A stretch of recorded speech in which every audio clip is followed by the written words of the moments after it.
It's like we're seeing something we're not supposed to be seeing.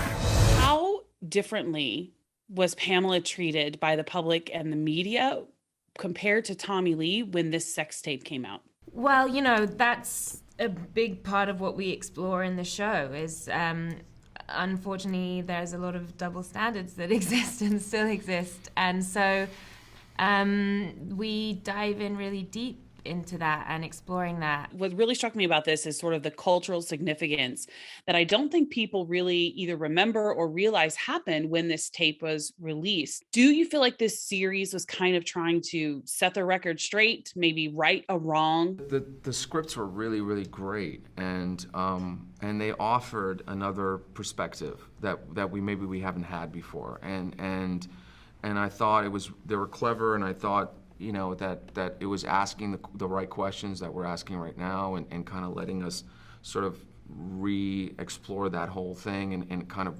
what the impact of the internet was, and the fact that we didn't really know when the internet came out. I mean, if you go back on YouTube, and you can go look at it now, like people were on news shows going, what does that mean? Or what is it? Just these things that have become so common for us now were a completely different language back then. And so the idea of a couple, you know, completely and utterly, purely being in love as intensely as they were, and experiencing that, you know, we'll never really know what that is. I think that a lot about this story is surprising, though, and I think and sort of upsetting when you look at it and think, God, has much changed really right now? We're still doing the same thing over and over again, and you know, and exploiting people's lives or violating their privacy or treating women in much harsher than we do men, and so there's a lot that's